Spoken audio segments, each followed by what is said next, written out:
Hello everyone. हमने अपने कुछ पुराने वीडियो लेक्चर्स में सेल के बारे में डिस्कस करा था, तो उसी कंटिन्यूएशन में हम जो आगे हैं अब सेल डिवीजन के बारे में डिस्कस करेंगे कि किस तरह से जो है सेल डिवाइड होते हैं और फर्दर रिप्रोड्यूस होते हैं। तो इस वीडियो लेक्चर में जो हम हैं different types of cell divisions और जो सेल साइकिल है उसके बारे में डिटेल में डिस्कस करेंगे। तो अगर हम सेल डिवीजन की डेफिनेशन के बारे में बात करें तो सेल डिवीजन बेसिकली होता क्या है। तो cell division is the process by which cells reproduce themselves, कि वो प्रोसेस जिसके थ्रू जो सेल्स अपने आप को रिप्रोड्यूस करते हैं, अपने आप को मल्टीप्लाई करते हैं। ये बेसिकली ह्यूमन बॉडी के हर सेल के अंदर होता है, अप्रोक्सीमेटली सभी सेल्स के अंदर होता है। और ये जो सेल डिवीजन है बेसिकली ये टू टाइप्स होती है, सोमैटिक सेल डिवीजन और reproductive cell division. Somatic cell division यानी कि जो डिवीजन होगी सोमैटिक सेल के अंदर होगी, और जो रिप्रोडक्टिव सेल डिवीजन जो रिप्रोडक्टिव सेल्स के अंदर होगी या गैमेटिक सेल्स के अंदर होगी। तो अभी हम सोमैटिक सेल डिवीजन और रिप्रोडक्टिव सेल डिवीजन के बारे में डिस्कस करेंगे। तो उससे पहले हम ये जानेंगे कि सोमैटिक सेल्स या रिप्रोडक्टिव सेल्स के बारे में थोड़ा बहुत जानेंगे, उनके क्रोमोसोमल एस्पेक्ट के बारे में जानेंगे, उनमें कितने क्रोमोसोम्स होते हैं, उनका कैसा कैसा सब होता है, उसके बारे में डिस्कस करेंगे। तो सोमैटिक सेल्स जो हमारे बेसिकली होते हैं वो होते हैं cells in the body other than germ cells या रिप्रोडक्टिव सेल्स, यानी कि जो सेल्स हमारी बॉडी में रिप्रोडक्शन में मदद नहीं करते, उन सेल्स के अलावा जितने भी सेल्स हैं हमारी बॉडी के अंदर वो सारे सोमैटिक सेल्स हैं। एग्जांपल हम दे, हमारे पैनक्रियाटिक सेल्स हैं, लीवर सेल्स हैं, वो सारे हमारे जो है सोमैटिक सेल्स हैं। इन सोमैटिक सेल्स के अंदर जो होते हैं हमारे डिप्लॉयड नंबर ऑफ क्रोमोसोम्स होते हैं, यानी कि 2 सेट्स ऑफ क्रोमोसोम होते हैं। अगर हम 2 सेट्स ऑफ क्रोमोसोम को बोलते हैं होमोलोगस क्रोमोसोम्स, यानी कि इनके अंदर क्या होते हैं होमोलोगस क्रोमोसोम्स होते हैं, या डिप्लॉयड नंबर ऑफ क्रोमोसोम्स होते हैं, यानी कि 2n नंबर ऑफ क्रोमोसोम्स होते हैं, यानी कि 2 क्रोमोसोम्स आपस में अटैच होते हैं। वही हम बात करते हैं हमारे रिप्रोडक्टिव सेल्स के बारे में। रिप्रोडक्टिव सेल्स जो हमारे हैं बेसिकली हमारे गुनाड्स के अंदर प्रेजेंट होते हैं, ह्यूमन के गुनाड्स के अंदर प्रेजेंट होते हैं। मेल गुनाड्स है हमारा टेस्टिस और फीमेल गुनाड है हमारा ओवरीज, यानी कि जो अगर हम बात करें रिप्रोडक्टिव सेल्स या जर्म सेल्स या गैमेटिक सेल्स जो है वो कौन से सेल्स होंगे, टेस्टिकुलर सेल्स या ओवरीज सेल। तो इन सेल्स के अंदर जो होता है हैप्लॉइड नंबर ऑफ क्रोमोसोम्स होते हैं, यानी कि सिंगल क्रोमोसोम्स होते हैं, इनको हम बोलते हैं n नंबर ऑफ क्रोमोसोम्स। तो हमें अभी कुछ डेफिनेशंस के बारे में डिस्कशन करेंगे, कुछ ऐसी टर्मिनोलॉजीज जो आगे डिफरेंट जो हमारे सेल डिवीजन्स हैं उनमें हमारी मदद करेंगी। तो सबसे पहले हमारा है स्पिंडल फाइबर।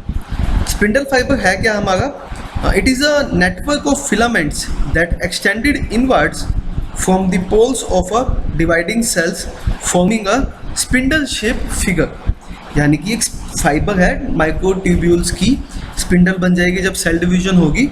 आगे जब हम डिस्कस करेंगे तो बस समझ आएगा कि स्पिंडल फाइबर्स क्या हैं। तो हम बस एक आगे डिस्कस करेंगे कि एक जो है नेटवर्क ऑफ फिलामेंट है जो सेल के अंदर बन जाते हैं माइक्रोट्यूब्यूल्स की वजह से। हमारा जो सेकंड डेफिनेशन है या हम सेकंड टर्म के बारे में डिस्कस करें वो है सेंट्रोमर।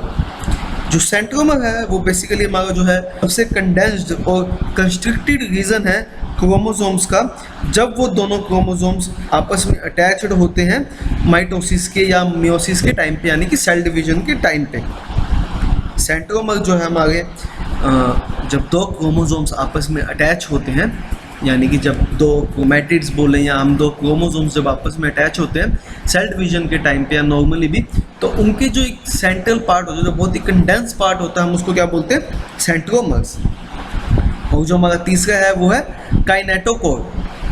काइनेटोकोर, ये काइनेटोकोर जो है ये जो सेंट्रोमर हमने जो भी डिस्कस करा है उसके आउटर लेयर को जो हमें बोलते हैं काइनेटोकोर बोलते हैं।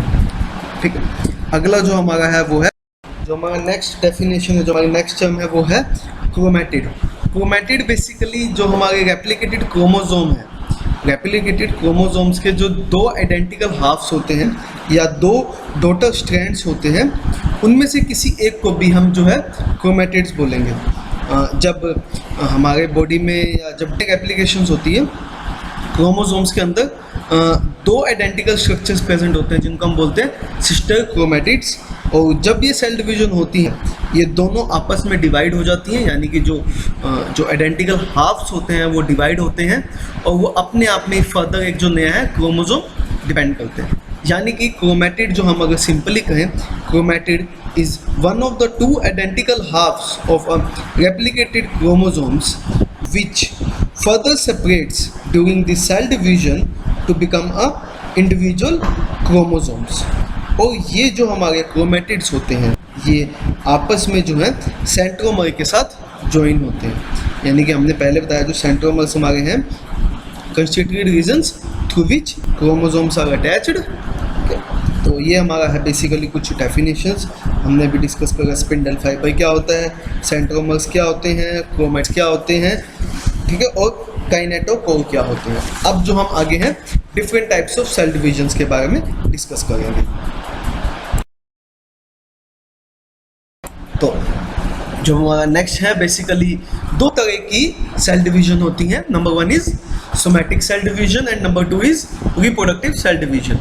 सोमैटिक सेल डिवीजन्स उन सेल्स के अंदर होती है जो डिप्लॉयड नंबर ऑफ क्रोमोसोम्स होते हैं, यानी कि 2n नंबर्स ऑफ क्रोमोसोम्स होते हैं। सोमैटिक सेल्स हमारे बहुत सारे हैं, हमने डिस्कस करा एक्चुअली जर्म सेल्स, हमारी बॉडी में जितने सेल्स हैं वो सारे के सारे सोमैटिक सेल्स हैं।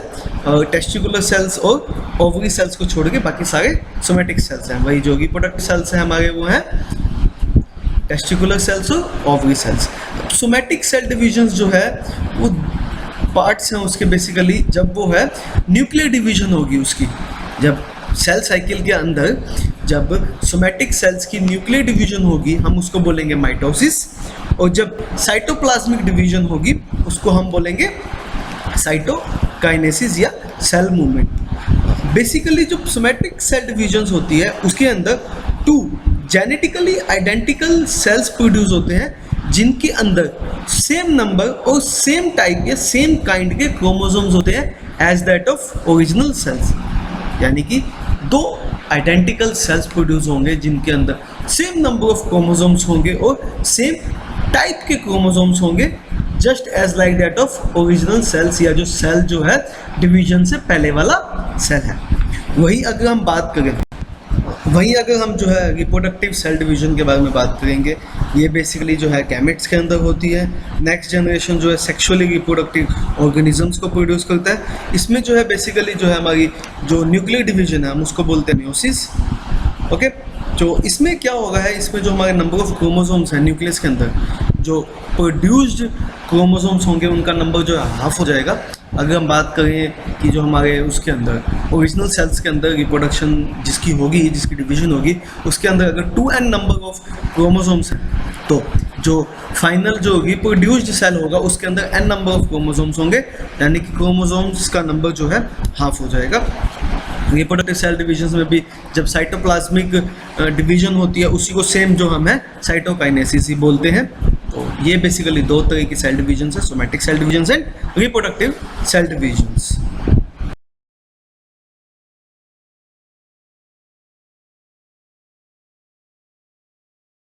तो अगर अब जो हमने सोमैटिक सेल डिवीजन्स के बारे में बात करें तो उससे पहले हम डिस्कस करेंगे सेल साइकिल के बारे में।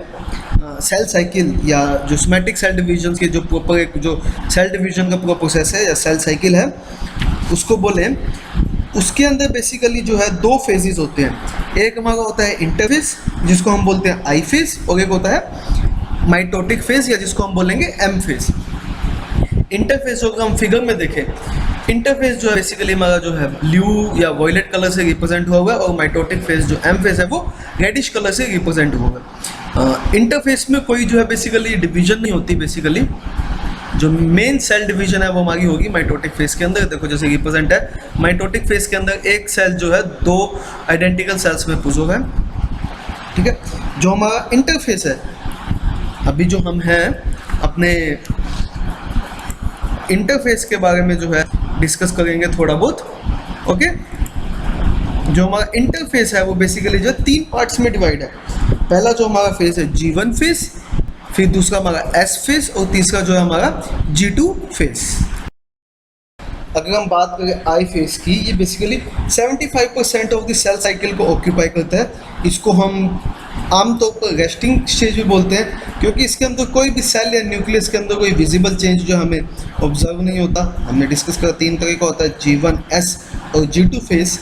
अब जो हम बात करें G1 फेज के बारे में, G1 फेज जो है बेसिकली या तो हम इसको बोलेंगे फर्स्ट ग्रोथ फेज या पोस्ट माइटोटिक फेज। जी जो रिप्रेजेंट कर रहा है वो गैप है, यानी कि इसको हम बोलेंगे गैप फेज। इस फेज के अंदर है जो बेसिकली जो है एंजाइम्स, रॉ मटेरियल्स जो डीएनए एप्लीकेशन या क्रोमोसोम डुप्लीकेशन के लिए रिक्वायर्ड होते हैं, उनकी सिंथेसिस होती है। यानी कि हम बात करें metabolic active cell duplicates, most of its organelles and cytosol components इस फेस के अंदर बनते हैं। रेप्लिकेशंस ऑफ क्रोमोसोम्स है इस फेस में बिगन होती है। अगर जीवन फेस ज़्यादा लंबे समय तक, यानी जब गैप फेस है अगर ज़्यादा लंबे समय तक चला जाता है तो वो जो बाद में है जी नोट फेस बन जाता है, जी नोट फेस बन जाता है। और जी नोट फेस में जब कोई सेल आता है तो वो जो है फर्दर रिप्रोडक्शन में मदद नहीं करता, यानी कि उस सेल की जो है अगर वो जी नोट फेस में आ जाता तो उसकी सेल साइकिल वहीं ख़त्म हो जाती है, वो आगे फर्दर जो है डिवाइड नहीं होता। ओके, डीएनए प्राइमर है, डिफरेंट जो डीएनए रेप्लिकेटिंग एंजाइम्स हैं वो इस फेज के अंदर सबसे ज़्यादा सिंथेसाइज होते हैं, उनकी जो है डेवलपमेंट होती है।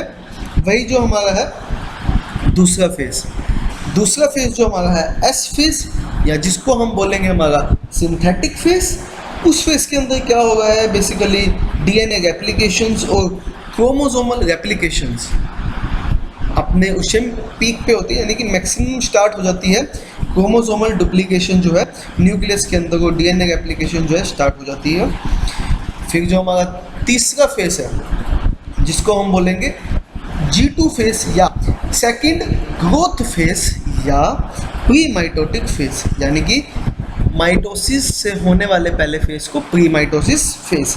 इस फेज में क्या होगा है जितने भी मैक्रोमोलिक्यूल्स या जितने भी अदर फैक्टर्स जो हैं सेल साइकिल के लिए, सेल ग्रोथ के लिए रिस्पॉन्सिबल हैं, उनकी जो है डेवलपमेंट हो गई है।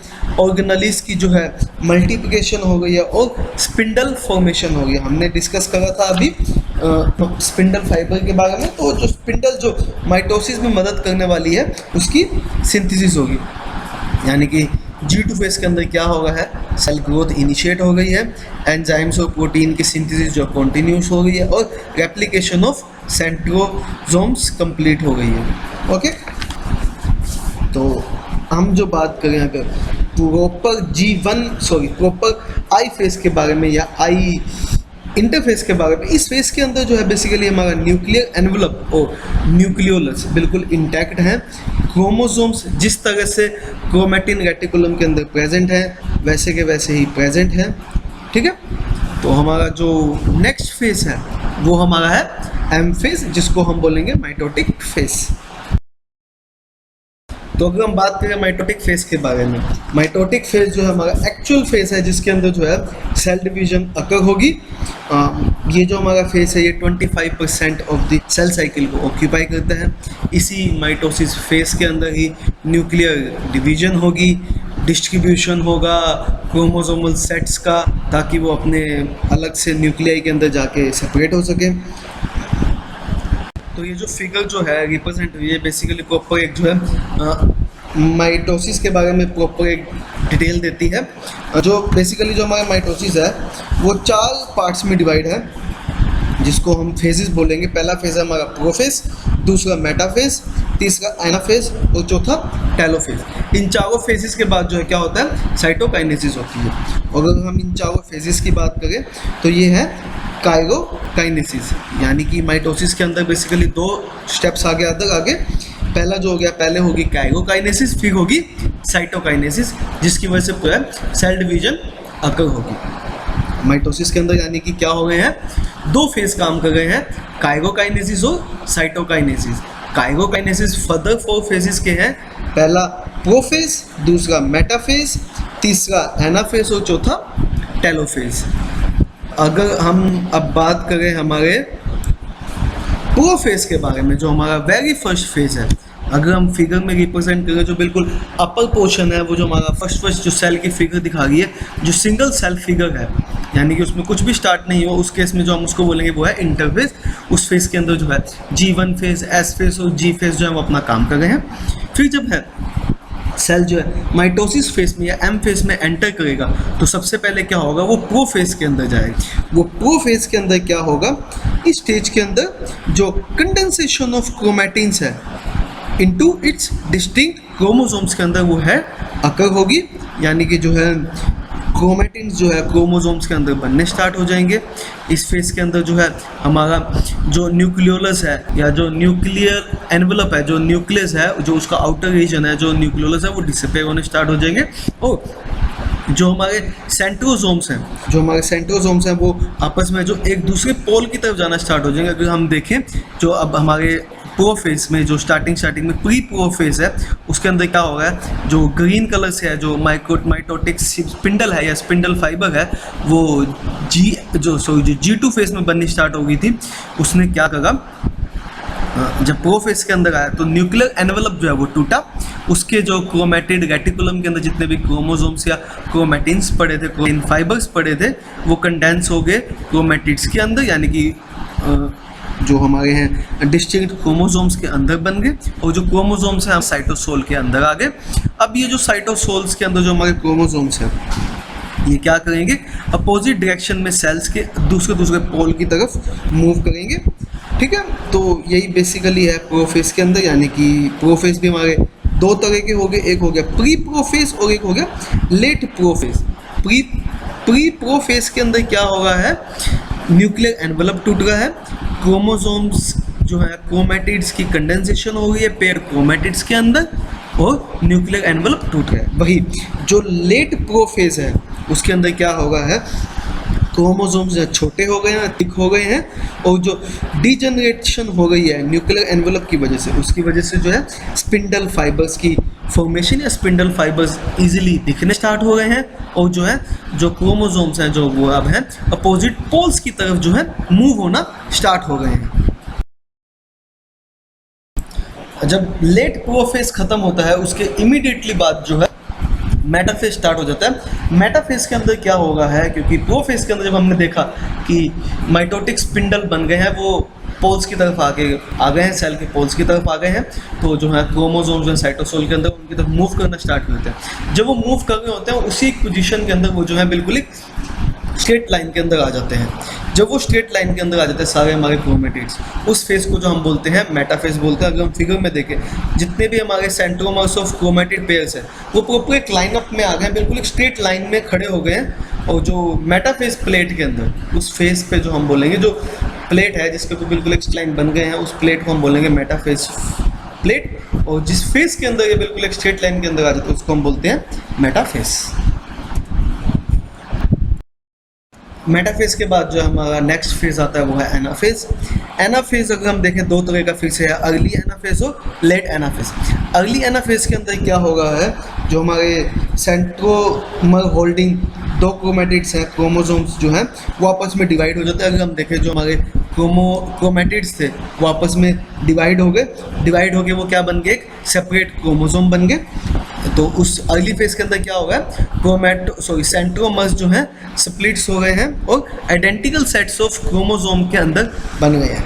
वहीं लेट एनाफेज के अंदर बात करें तो जो ये हमारे स्प्लिटेड क्रोमोसोम्स बने हैं ये अपोजिट पोल्स ऑफ सेल की तरफ मूव करना स्टार्ट हो जाते हैं, यानी कि they move towards the poles of the cells. और जो मूवमेंट हो गई है ये बेसिकली जो है इंटरजोनल फाइबर्स बने हैं, जो माइक्रोट्यूब्यूल्स की से इंटरजोनल फाइबर्स बन गए हैं। अगर हम देखें जो ग्रीन कलर के फाइबर्स हैं जो माइक्रोट्यूब्यूल्स के जो बने हुए हैं, जो माइटोटिक स्पिंडल के साथ अटैच्ड हैं, उनकी वजह से जो है ये मूवमेंट हो गई है। जो हम क्या बोले, डॉटर्स जो हमारे क्रोमोसोम्स हैं, यानी कि जो शॉर्ट क्रोमोसोम्स जो अब बने हैं उनकी जो मूवमेंट हो गई है पोल्स की तरफ, वो हो गई है इन माइक्रोट्यूब्यूल्स फाइबर्स की वजह से। तो अगर हम शॉर्ट में डिस्कस करें एनाफेज के अंदर क्या होगा है, एनाफेज के अंदर दो स्टेप हो गए हैं। पहला स्टेप हो गया है जो सेंट्रोमर्स हैं वो स्प्लिट हो गए हैं, और जो सेंट्रोमर्स स्प्लिट होकर जो है इंडिविजुअल या आइडेंटिकल सेट ऑफ क्रोमोसोम्स बना गए हैं, और ये identical set of chromosomes late enough के अंदर जाके अपोजिट पोल्स की जो अपोजिट पोल्स ऑफ सेल हैं उसकी तरफ मूव हो गए हैं और माइटोटिक स्पिंडल के साथ जाके अटैच हो गए हैं।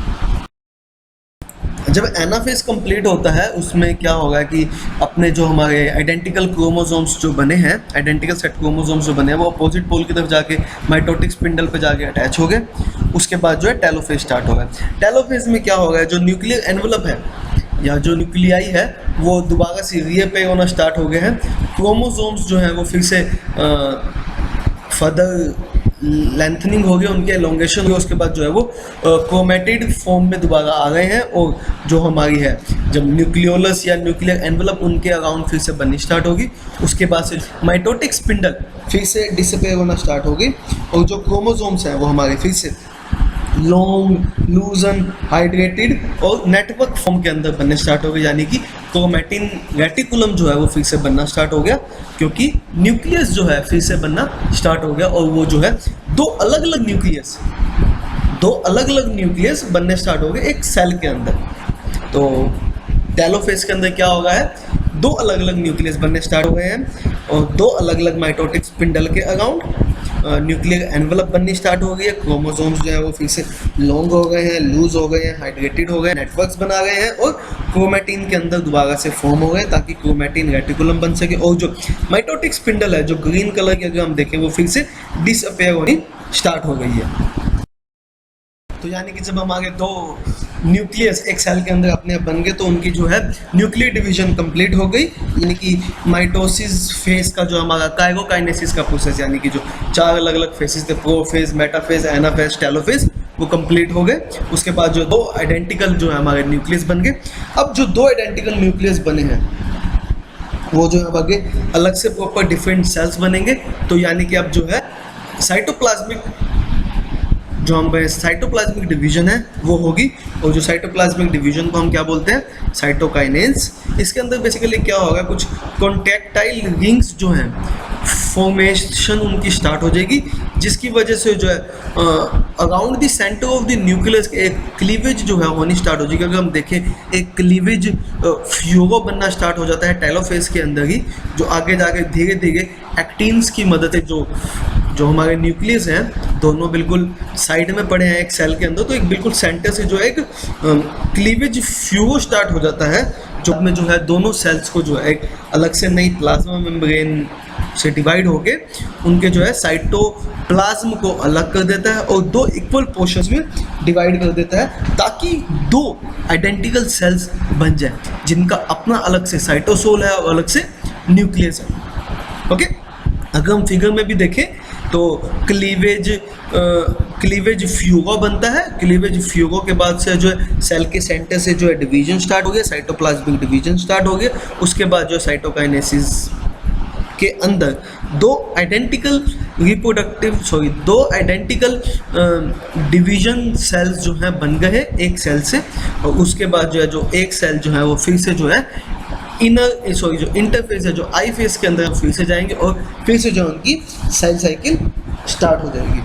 तो ये था बेसिकली हमारा सोमैटिक सेल डिवीजन के बारे में। इसके अंदर क्या होगा है बेसिकली जो हमारे कुछ है आई फेज है और एम फेज है। आई फेज हमारे जो है G1 फेज, S फेज और G2 फेज के अंदर है, और जो हमारे माइटोटिक फेज है वो हमारे जो दो हैं काइगोकाइनेसिस और साइटोकाइनेसिस। काइगोकाइनेसिस के अंदर क्या होगा, हमारे 4 फर्दर फेजेस हैं जो हम कहेंगे prokinesis, prophase, metaphase, anaphase and telophase, जिनके अंदर जो है माइटोटिक स्पिंडल्स की वजह से जो है क्रोमैटिड्स की जो है पोल्स की तरफ मूवमेंट हो गई है, और जो पोल्स की तरफ जब क्रोमैटिड्स जो है बाद में मूवमेंट के बाद सेपरेट हो जाते हैं तो फर्दर रेप्लिकेटेड क्रोमोसोम्स बन जाते हैं, और वो क्रोमोसोम्स जो है फिर से टेलोफेज के अंदर जो है वो फिर से क्या कहते हैं न्यूक्लियस के अंदर एक न्यूक्लियर एनवलप जो है बन जाता है अलग से, जो उसके अंदर वो स्टोर हो जाते हैं और फिर से जो है नए क्रोमोसोम्स बनाने स्टार्ट हो जाते हैं। और इस फेज अंदर अगर हम मेन बात करें, इस फेज के अंदर जो नंबर ऑफ क्रोमोसोम्स होते हैं ओरिजिनल सेल्स के अंदर, वही से नंबर ऑफ क्रोमोसोम्स होते हैं जो सेल्स बने हैं आफ्टर डिविजन्स, यानी कि the number of chromosomes doesn't changes during the cell division, during the somatic cell division. तो ये था बेसिकली हमारा सोमैटिक सेल डिवीजन के बारे में। आगे जो अब हमें नेक्स्ट सेल डिवीजन के बारे में पढ़ेंगे जो है रिप्रोडक्टिव सेल डिवीजन्स, यहाँ हम इसको बोले सेक्सुअल रिप्रोडक्शन। ये बेसिकली जो है गैमेट्स के अंदर होती है या उन सेल्स के अंदर जो फर्टिलाइजेशन में मदद करते हैं, ठीक है। बेसिकली जो हमारे दो, हमने भी हर बार डिस्कस कर रहे हैं, दो रिप्रोडक्टिव सेल डिवीजन है जो सिर्फ दो सेल्स के अंदर होगी, दोनों गोनाड सेल्स के अंदर होगी, यानी कि टेस्टिकुलर सेल्स के अंदर और ओवरी सेल्स के अंदर होगी। इसके अंदर जो रिप्रोडक्टिव सेल डिवीजन है उसमें जो जी फेस के अलावा जो हमारा एम फेस है, वो जो एम फेस है वो हमारा है मेयोसिस फेस, और जो सेल डिवीजन का फेस है हम बोलते हैं मेयोसिस। ये वही सेम हमने अभी बोला, गोनाड्स के अंदर होते हैं, ओवरीज और टेस्टिस के अंदर होती हैं, गैमेट्स को प्रोड्यूस करती हैं। और बड़ी एक इम्पोर्टेंट चीज़, इन क्रोमोसोम्स के अंदर जो है, जो हमारा नंबर ऑफ क्रोमोसोम्स जो ओरिजिनल सेल के अंदर है, अगर वो 2n है तो जो फाइनल जो हमारे प्रोडक्ट सेल्स होंगे, यानी कि जो सेल्स बनेंगे, उनके अंदर जो क्रोमोसोम का नंबर हो जाएगा वो हाफ हो जाएगा। क्योंकि ये जो है, ये जो रिप्रोडक्शन हो गया है गैमेटिक सेल्स के अंदर होगी, क्योंकि उनके अंदर हैप्लॉइड नंबर ऑफ क्रोमोसोम्स होते हैं, हैप्लॉइड सेल्स होते हैं ये, तो इनके अंदर जो है हैप्लॉइड सेल फॉर्मेशन होगी, यानी कि n नंबर ऑफ क्रोमोसोम्स होंगे। हमने भी बात करी है फर्टिलाइजेशन, अगर जब बाद में इनकी फर्टिलाइजेशन होती है वो फिर से जो है, जो हैप्लॉइड सेल्स है उनको फिर से जो है डिप्लॉइड सेल्स के अंदर बना देते हैं, यानी कि डिप्लॉइड नंबर ऑफ क्रोमोसोम्स जो है उनके फिर से रीजनरेट हो जाते हैं या रीस्टोर हो जाते हैं फर्दर फर्टिलाइजेशन के टाइम पे। तो हम अब आगे पढ़ेंगे रिप्रोडक्टिव सेल डिवीजन के बारे में। रिप्रोडक्टिव सेल डिवीजन को अगर बेसिकली समझना है तो हमें समझना पड़ेगा मेयोसिस के कंसेप्ट से। जो हमने पहले पढ़ा वो था माइटोसिस, और जो अब रिप्रोडक्टिव सेल डिवीजन है वो जो होंगे वो होंगे via the process of meiosis. अगर हम बात करते हैं अपने मेयोसिस के बारे में, जो रिप्रोडक्टिव सेल डिवीजन के जो एम फेज है वो उसके अंदर दो फर्दर फेज होते हैं, एक होता है हमारा मायोसिस 1 और दूसरा होता है मायोसिस 2, जिसकी वजह से जो है 2n नंबर ऑफ क्रोमोसोम्स जो है n number of chromosomes convert होते हैं, या n number of chromosomal cells जो है वो प्रोड्यूस होते हैं, यानी कि haploid number of chromosomal cells जो हैं वो प्रोड्यूस होते हैं। तो मेयोसिस 1 की अगर हम बात करें, हम बेसिकली जो सब कुछ साथ साथ ही फिगर के साथ ही इन चीज़ों को एक्सप्लेन करेंगे, मायोसिस को भी, जैसे हमने माइटोसिस को डिस्कस करा था by figure with the help of figure, तो हम जो है मेयोसिस को भी फिगर के साथ एक्सप्लेन करेंगे। जो हमारी क्या कहते हैं मायोसिस है, मायोसिस के अंदर जो है बेसिकली 4 फेज होते हैं, बिल्कुल same as mitosis, prophase, metaphase, anaphase और टेलोफेज। तो जो मायोसिस 1 है उसके जो 4 फेज होंगे वो होंगे prophase 1, metaphase 1, anaphase 1 and telophase 1। इनके जो मायोसिस 1 के अंदर है सब कुछ बिल्कुल सेम चलेगा। प्रोफेज के अंदर जो हम बात करें कि न्यूक्लियस एनवेलप डिसअपेयर होगा, ठीक है ना, और क्रोमेटिड्स जो हैं क्या कहते हैं उनकी जो क्या कहते हैं कंडेंसेशन होगी। वही मेटाफेज के अंदर हम बात करें तो माइक्रोट्यूब्यूल्स जो माइटेटिक स्पिंडल की वजह से जो है सेंट्रोमर्स जो है बिल्कुल एक सेंटर लाइन के अंदर अलाइन हो जाएंगे। एनाफेज के अंदर जो हमारे सेंट्रोसोम्स जो है जो स्प्लिट हो जाएंगे और फिर जो है वो सेपरेट क्रोमोसोम्स बना लेंगे। जैसे सब बिल्कुल सेम था। अगर हम बात करें जो हमारा प्रोफेज 1, मेटाफेज 1, एनाफेज 1 या टेलोफेज 1 है वो बिल्कुल माइटोसिस की तरह चल रहे हैं, जो हमने बिल्कुल पहले डिस्कस किया। बिल्कुल सब कुछ सेम, वर्डिंग्स कुछ सेम रहेगा कि जो क्रोमोसोमल मूवमेंट है टेलोफेज के अंदर आके रुक जाएगी, वो अपनी जगह पे आ जाएंगे, पोल्स के अंदर आ जाएंगे। उस फेज के अंदर जो हमारे क्या कहते हैं फिर से जो हमारा क्या बन जाएगा, न्यूक्लियस बन जाएगा। न्यूक्लियस बन जाएगा तो क्या कहते हैं हमारा वही फिर से साइटोकाइनेसिस स्टार्ट हो जाएगी, यानी कि दो जो है अलग से आइडेंटिकल जो है सेल बन जाएंगे, ठीक है ना, जिनके अंदर फिर से वही 2n नंबर ऑफ क्रोमोसोम्स होंगे।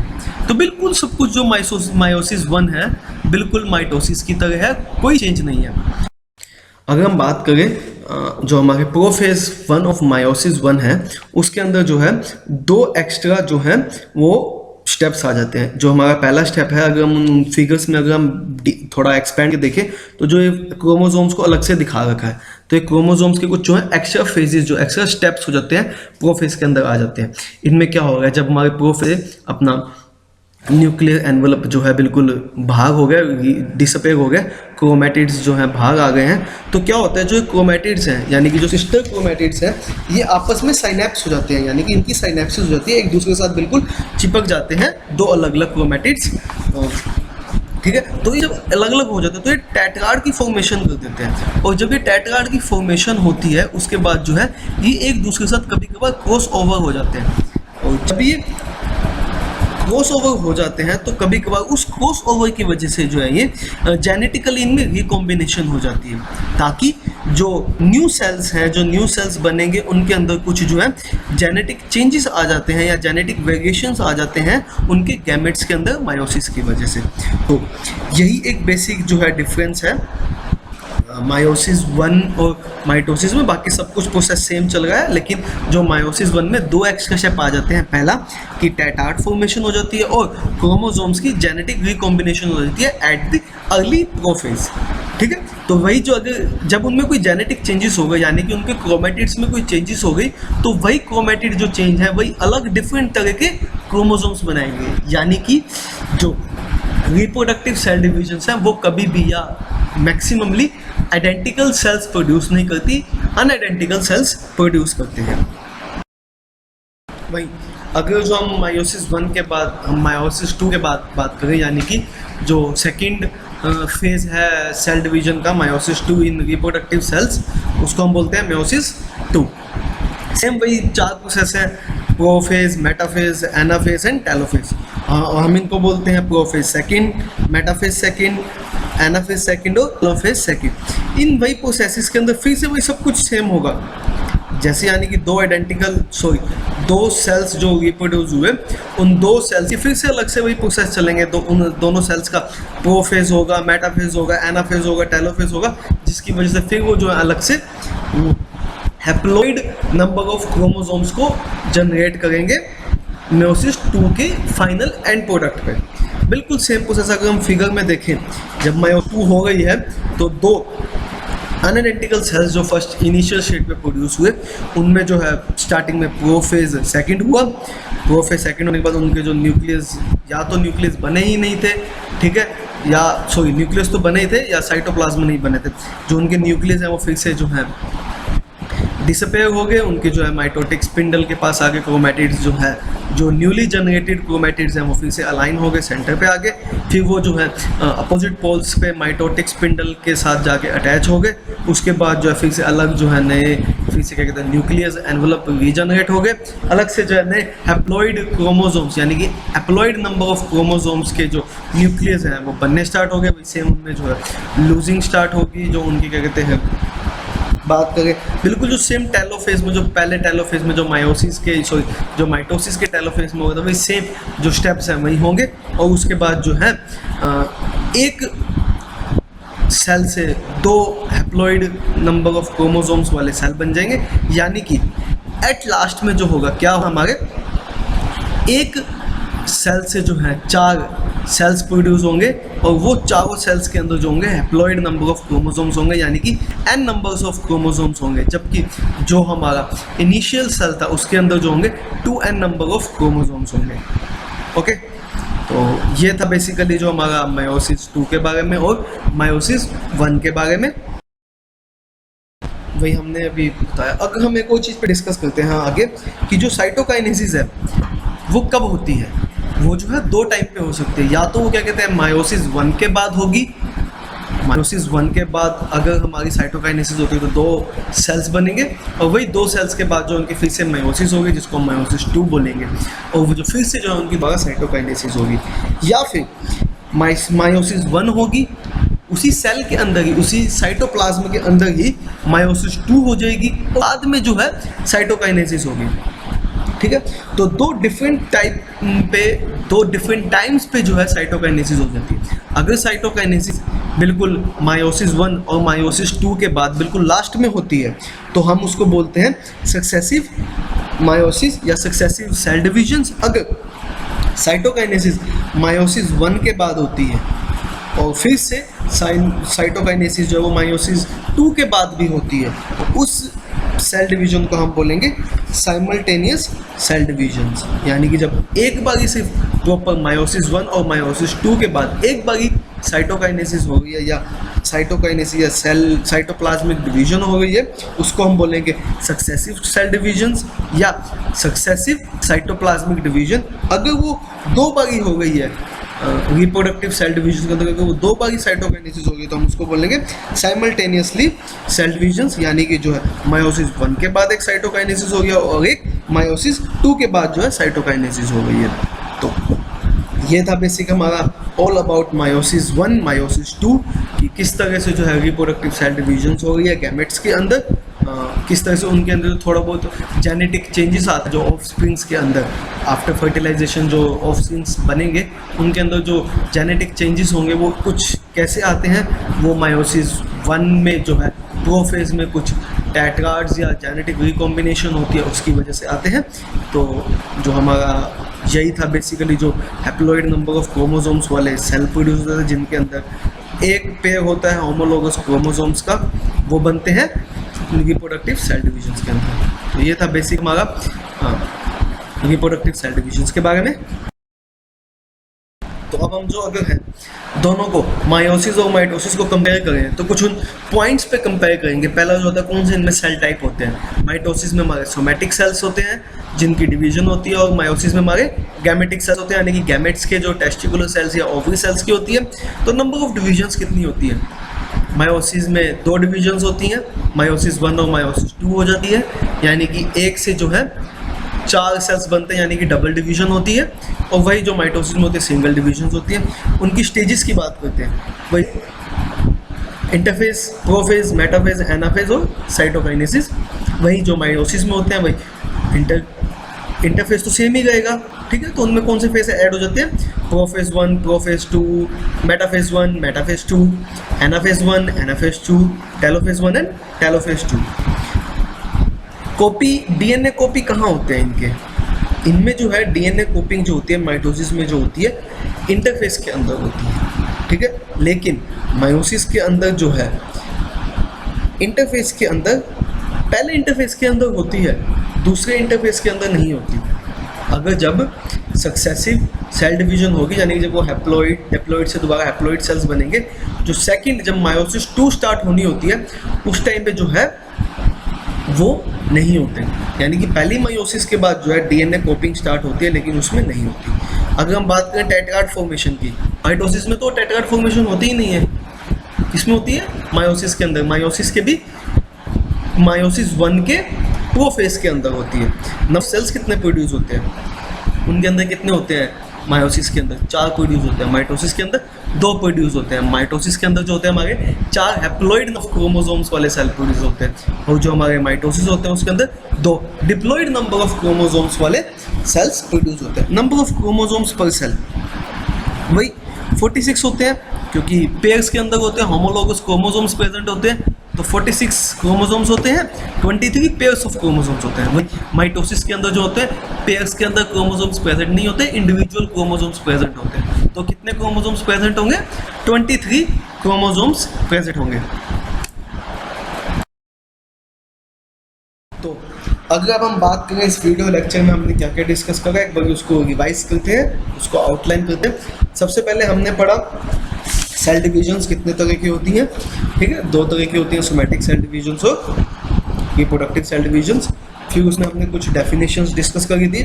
फिर बाद में हमने सोमैटिक सेल डिवीजन के अंदर सेल साइकिल के बारे में पढ़ा था, जी फेज, एस फेज, और G1 फेज, G2 फेज, उनके बारे में पढ़ा था। फिर हमने जो है माइटोसिस के बारे में पढ़ा था, माइटोसिस के जो प्रोसेस के बारे में पढ़ा था, कैसे सेल डिवीजन हो गई है, प्रोफेज पढ़ा, मेटाफेज पढ़ा, एनाफेज पढ़ा, टेलोफेज पढ़ा, जिसकी वजह से जो डिप्लॉइड नंबर ऑफ क्रोमोसोम्स वाले सेल्स प्रोड्यूस हो गए हैं, सोमैटिक सेल्स की रिप्रोडक्शन हो गई है। अगर हम ये फिगर में भी हमने ये सब दोबारा दिखा रखा कि कैसे प्रोफेज हो गया, मेटाफेज, एनाफेज, कैसे कैसे उनमें स्टेप्स हो गए हैं, क्रोमैटिड्स जो हैं न्यूक्लियस से बाहर निकल गए हैं, फिर जो है माइटोटिक स्पिंडल के पास जाके अटैच होने के लिए सेंटर में आ जाते हैं। फिर जो है क्रोमोसोम्स, रेप्लिकेटेड क्रोमैटिड्स जो सेपरेट होकर क्रोमोसोम्स बना देते हैं।